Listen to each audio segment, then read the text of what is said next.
on the ground in the debates, but I think this definitely can help Catherine Connolly. I think right now the choice is very, very clear.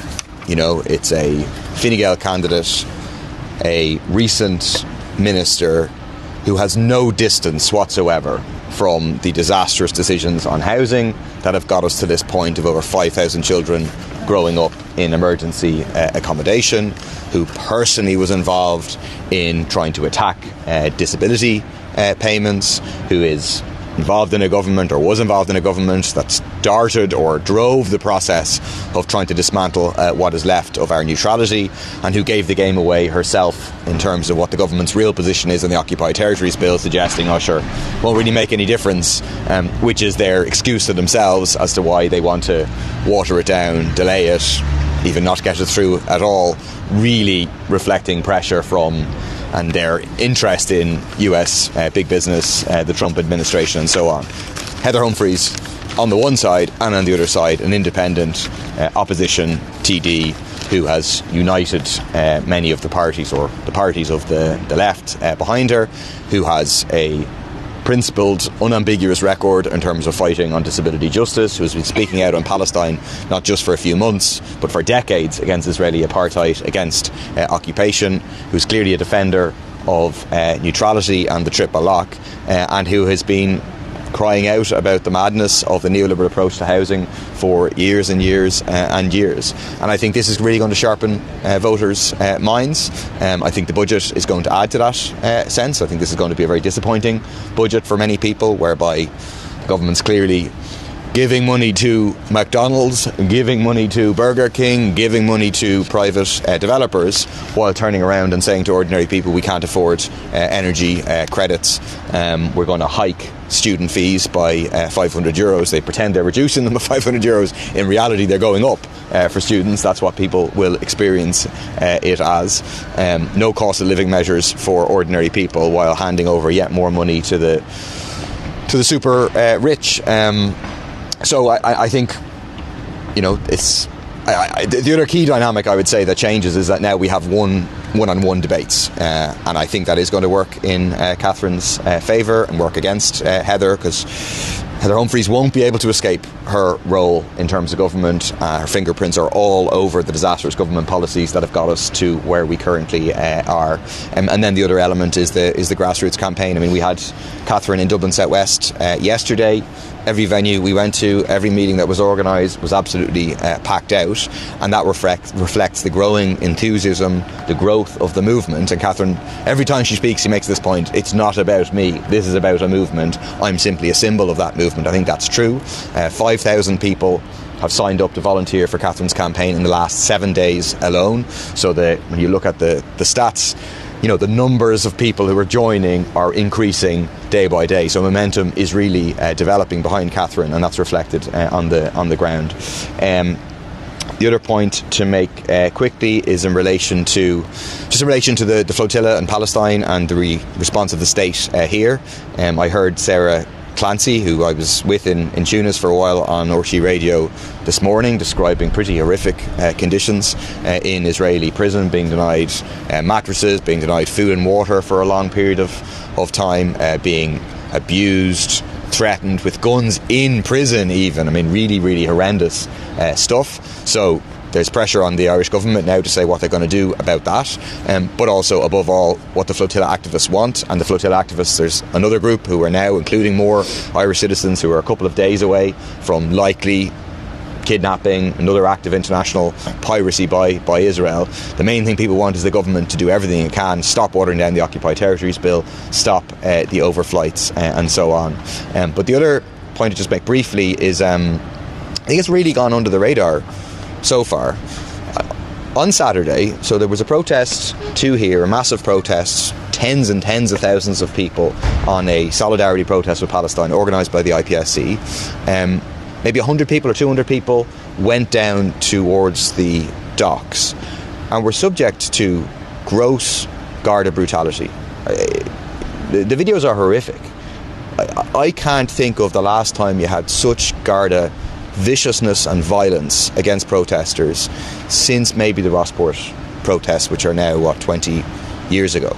I I mean, they were breaking their own guidelines in terms of the use of pepper spray in an indiscriminate manner, using batons above waist level, again, in an indiscriminate way against their own guidelines, resulting in multiple people having head injuries, one person having a wrist broken.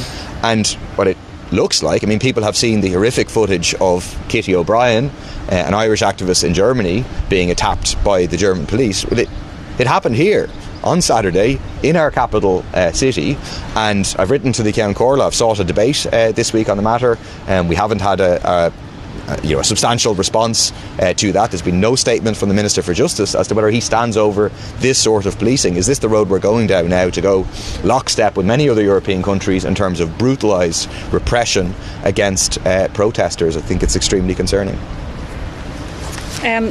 Just to follow up on that, I went down to the port because I was contacted on Saturday by people in my party, young people, and actually somebody who works with me, that they'd been pepper sprayed by Gardaí for totally peaceful protest. And another young member of my party, a young woman, was battened on the knees. She's using crutches. She's bruised and swollen. The pepper spray, by the way, was still affecting people the next day. I read an article that it's double strength pepper spray that the Gardaí are now using. And I just want to say, pepper spray is illegal for example, a woman to walk on the street at night and have pepper spray. You know, in other countries that happens. You're not allowed to do that. But yet we see the Gardaí clearly using this without any real regard and any need. It was a very peaceful protest at the port, done in conjunction with a 2-year anniversary of a genocide that's taken place. So I will be looking to raise that. I've put it in as a topical issue. It's unfortunate that this week the budget is dominating the whole agenda, because it is the 2nd anniversary of the beginning of the genocidal attacks in Palestine. I just want to mention as well the issue of the drones. People may have seen in my own area last night. It's not often you attend a meeting of 250 people in a local community, and I can tell you that because it's very difficult to get people to meetings.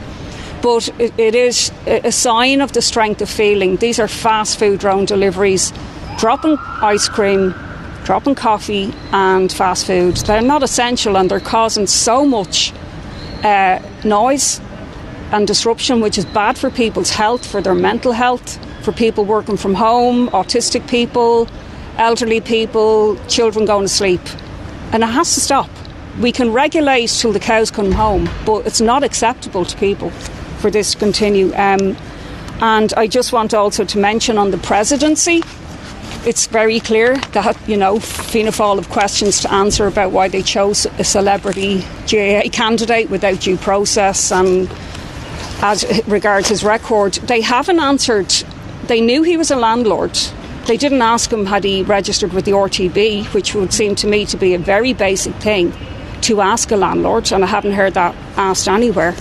They asked him if he'd any issues with tenants, but they didn't say, are you actually registered? And I'd say that that's because it's not a big issue in Fianna Fáil. Not registering your tenancy is par for the course. I'm assuming that they thought that this wouldn't be an issue. £3,000, what's that to a landlord? Well, it's a hell of a lot to a tenant, particularly a tenant expecting their first baby. So I think that it does open up now a huge space for Catherine Connolly to win this election. And I think I would like to also mention one thing I heard last night about Heather Humphreys seems to be leaning into attacking a very vulnerable minority in our society, which is transgender people who are getting attacked, by the far right, by this so-called culture war. And it seems like that the former Minister in Social Protection that actually introduced the Gender Recognition Act doesn't support the Gender Recognition Act. That's actually bizarre, and a few journalists should ask her questions about that. Clearly leaning into the Maria Steen vote and the far right vote, and that seems to be the way it's going to go. So I think that was an interesting one. And obviously on the budget, we'll all be commenting on that, but this is a giveaway budget for the fast food chains, and not a giveaway budget for working people or ordinary people. Electricity 69%, gas going up 100%, but people's incomes are going to be completely eroded after this budget with the reduction, with the taking away of the one-off payments. And yeah, just McDonald's 41 million profits in Ireland, but they're getting a huge handout today. Supermax made, what was it, 46 million, I think, in Ireland. There's a lot of late night drinking and then Supermac consumption, but here they are, they're going to get a great handout from the Irish taxpayer today when they actually don't need it. Meanwhile, we, don't have scoliosis operations and all of the other things that it could be used for. So, well, I think it doesn't really matter now, I guess. But I think Fianna Fáil would have tried to plough on if they did come out and poll at 15% on Sunday morning. I don't know. Yeah. Oh, sorry. I don't know. Yeah. I mean, what Fianna Fáil are saying ties into their timeline. Well, what Fianna Fáil are saying. Well, this is the problem with their timeline. Their timeline says, for them, if you listen to Jack Chambers, for example, the essential issue for them, and effectively what they're saying, the reason he had to go as a candidate was because he didn't tell the truth to them. That they got the query on the Friday, they go to him, he says, no, definitely nothing to see here, and then that's for them. That's what Jack Chambers was quite clearly saying yesterday morning. The problem is, I have heard that contact was made early in September, around 4th or 5th of September, to Fianna Fáil, asking about this. The Irish Independent today says they're aware of contact on the 8th of September. That could be the same event that actually is slightly misremembered on one side or the other. But either way, Fianna Fáil knew about it. I think this is a Fianna Fáil matter, but that is a huge deal for Micheál Martin, because if they knew about it and then we're just ploughing on, and then in reality it's about the opinion polls and this thing is going down like a lead balloon, which the candidacy was in reality even before this, then Micheál Martin was misleading people and Jack Chambers was misleading people just the other day. So I suspect there'll be more questions asked that they're kind of presumably they're happy that the budget's on now and that the focus will be on the budget, but I presume attention will return to this. What do you think the Fine Gael representatives in here need to do about those comments from Heather Humphreys on the trans issue? Yeah, well, I'm very interested. The Gender Recognition Act is 10 years old. Now, I think it's news to anybody that there's a former senior minister in that very department who now thinks it wasn't a good idea. So I think questions need to be asked of Fine Gael.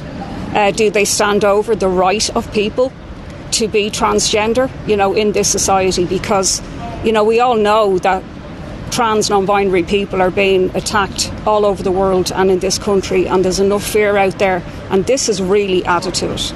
And she's obviously decided she'll bring this in to the presidential election, answering a question from her old friends from Gript, in such a way I think that people will have noted it last night, and certainly we'll be highlighting it and raising